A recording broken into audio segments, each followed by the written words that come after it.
पेट में गैस का बनना एक बहुत ही कॉमन प्रॉब्लम है। आज की इस वीडियो में हम 8 ऐसे तरीकों के बारे में बात करेंगे जिनके ऊपर अमल करके आप हमेशा के लिए पेट में गैस बनने के प्रॉब्लम से छुटकारा पा सकते हैं। पेट में जब गैस बनती है तो उससे पेट फूल जाता है, दिकारें आती हैं, हवा ज्यादा खारिज होती है। इससे हमें शर्मिंदगी भी उठानी पड़ती है और परेशानी भी रहती है। इसकी जो दो बड़ी वजूहात होती हैं उसमें से नंबर 1 तो ये है कि खाने को जल्दी जल्दी बगैर चबाए खाना, मुंह खोल के खाना और ज्यादा खाना। जब आपकी ये रूटीन होगी तो उससे क्या होता है कि हवा ज्यादा हमारे मुंह के रास्ते से मैदे के अंदर जाती है, फिर वहां से अंतड़ियों में जाती है, उससे हमारे पेट के अंदर हवा इकट्ठी हो जाती है। और दूसरी बड़ी वजह डाइट होती है। कुछ डाइट्स ऐसी हैं जिनको हजम करते हुए हमारी अंतड़ियों के अंदर मौजूद जो बैक्टीरिया होते हैं वो ज्यादा हवा खारिज करते हैं। तो 8 ऐसे तरीकों के बारे में बात कर लेते हैं जिनके ऊपर अमल करके आप इन मसाइल से अपने आप को बचा सकते हैं। उसमें नंबर 1 पे तो प्रोबायोटिक्स का यूज आ जाता है। प्रोबायोटिक्स जैसे कि दही है या घर पे बनाया हुआ जो अचार होता है वो भी प्रोबायोटिक होता है। बाजार से मिलने वाला जो अचार होता है वो विनेगर या सिरके में बना होता है, उसमें प्रोबायोटिक्स नहीं होते। प्रोबायोटिक्स बेसिकली हमारी जो आंतड़ियां होती हैं उनके लिए मुफीद बैक्टीरिया होते हैं। हमारी आंतड़ियों के अंदर वैसे तो लाखों की तादाद में बैक्टीरिया होते हैं, उनमें से कुछ हमारी आंतड़ियों के लिए अच्छे होते हैं, कुछ नुकसानदेह भी होते हैं। कुछ लोगों में जिनको आंतड़ियों के मसाइल होते हैं उनके अंदर क्या होता है कि ये जो बैक्टीरिया होते हैं इनका डिसबैलेंस या इम्बैलेंस हो जाता है, जिसको हम डिसबायोसिस कहते हैं। प्रोबायोटिक्स इस बैलेंस को ठीक करते हैं। ये हमारी गट के अंदर जो अच्छे बैक्टीरिया होते हैं उनकी मिकदार को बढ़ाते हैं। जब हमारी गट के अंदर अच्छे बैक्टीरिया होंगे तो उससे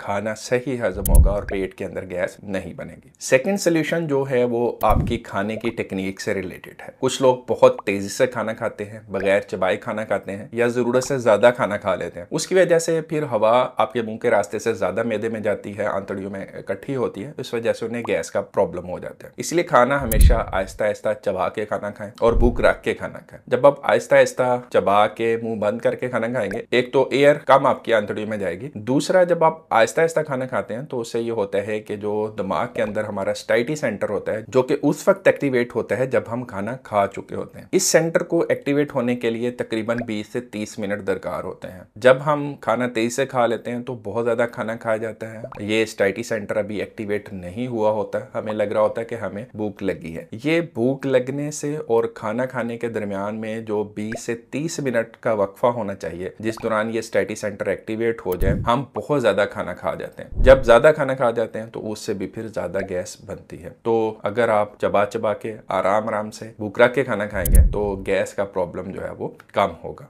थर्ड नंबर पे कुछ फूड्स ऐसी हैं जिनके इस्तेमाल से ज्यादा गैस बनती है। उसमें क्रूसीफेरस वेजिटेबल्स हैं जैसे को गोभी है, बंद गोभी है, मूली वगैरह है, इनके इस्तेमाल से भी ज्यादा गैस बनती है। इसके अलावा दालें हैं, जितनी भी किस्म की दालें हैं उनके इस्तेमाल से भी ज्यादा गैस बनती है। तो जिन लोगों को गैस का प्रॉब्लम होता है वो देख लें कि इन सब्जियों या दालों में से भी जरूरी नहीं है कि हर एक से ही आपको प्रॉब्लम हो। आप चेक कर लें कि जिनके इस्तेमाल से आपको ज्यादा प्रॉब्लम हो रहा है उनको थोड़ा पहले कम करके देखें। अगर फिर भी प्रॉब्लम हो तो आप इनसे अवॉइड करें तो ज्यादा बेहतर होगा। फोर्थ एक और बड़ा कॉमन जो मैंने प्रॉब्लम देखा है लोगों में जिनको गैस का प्रॉब्लम होता है, पेट फूल जाता है, खाना खाने के बाद पेट में अगर दर्द हो तो फौरन जो है वो किसी को बेच के कहेंगे कि हमें बोतल पिलाएं। खासतौर पे 7 अप की बोतल जो है वो हमारे बहुत ही समझी जाती है कि पेट की गैस का जो सही इलाज है वो ये बोतल ही है। एक्चुअली क्या होता है कि ये बोतल में क्या है, इसके अंदर चीनी है, पानी है और गैस है। पेट के अंदर पहले ही गैस होती है, ऊपर से आप गैस वाली बोतल पी लेते हैं। इसके बाद क्या होता है कि आपको जब पेट के अंदर बहुत ज्यादा गैस होती है तो फिर डकारें आना शुरू हो जाती है। जब डकारें आती हैं तो गैस बाहर निकलती है। वो बेसिकली जो गैस बाहर से अंदर गई है वही बाहर निकल रही है, उससे आपको लगता है कि शायद मेरी गैस बाहर निकल रही है। तो इस वजह से ये एक मिसकंसेप्शन बन चुका है कि अगर किसी को पेट की गैस का प्रॉब्लम हो तो उसे बोतल पीनी चाहिए। हालांकि ये बिल्कुल इसके ऑपोजिट है। जो लोग ज्यादा बोतलों का इस्तेमाल करते हैं उनमें यह देखा गया है कि उनको गैस का प्रॉब्लम ज्यादा होता है। 5th नंबर पे जिन लोगों को गैस का प्रॉब्लम ज्यादा होता है वो अदरक और पुदीने का कहवा इस्तेमाल करें। अदरक और पुदीना बेसिकली क्या करते हैं कि ये एक तो आपकी गट को रिलैक्स करता है, उसके अंदर जो फूड होती है उसको आगे की तरफ पुश करता है। थोड़ा सा अदरक ले लें, 3 4 5 पत्ते जो हैं वो पुदीने के ले लें, उसको पानी में डालें, 5 मिनट तक बॉईल करें। इस कावे को आप दिन में 1 या 2 बार इस्तेमाल करेंगे तो इससे आपकी गैस के प्रॉब्लम को हल करने में मदद मिलेगी। 5th नंबर पे एक्सरसाइज है।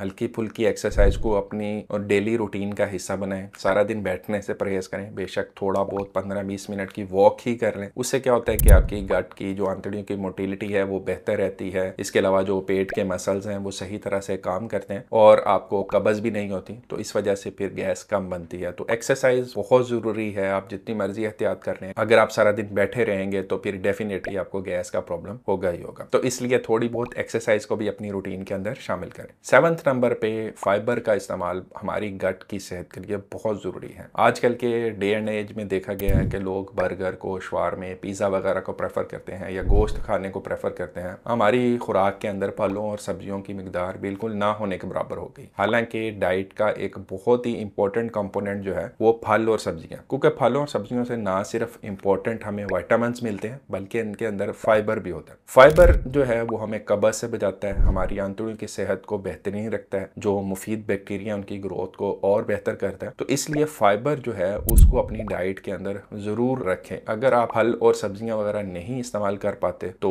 बेजल सीड्स का आप इस्तेमाल कर सकते हैं, जिसको तुखम मलंगा कहते हैं। इसके अलावा आप इसबगोल का छिलका इस्तेमाल कर सकते हैं। इनमें से जो भी आपको सूट करता है उसको अपनी डाइट के अंदर ज़रूर शामिल करें। और आखिर में वाटर, प्रॉपर हाइड्रेशन जो है 8 से 10 गिलास पानी कम अज़ कम रोज़ाना पीना बहुत ज़रूरी है। इससे आपकी डाइजेशन सही रहती है, खुराक सही हजम होती है। और स्पेशली अगर आप हाई फाइबर डाइट यूज़ करते हैं उसके लिए भी पानी जो है वो सही मिकदार में पीना बहुत ज़रूरी है। तो ये 8 ऐसी टिप्स हैं जिनके ऊपर अगर आप सही तरह से अमल करें तो इंशाल्लाह आपको कभी भी गैस ट्रबल का प्रॉब्लम नहीं होगा। उम्मीद है ये वीडियो आपको इन्फॉर्मेटिव लगी होगी। अगर वीडियो अच्छी लगी है तो इसको लाइक करें, दोस्तों के साथ शेयर करें। अगर आपका कोई क्वेश्चन है तो कमेंट सेक्शन में आप मुझसे पूछ सकते हैं। अगली किसी और वीडियो में फिर मिलते हैं। अपना ख्याल रखिएगा। अल्लाह हाफिज़।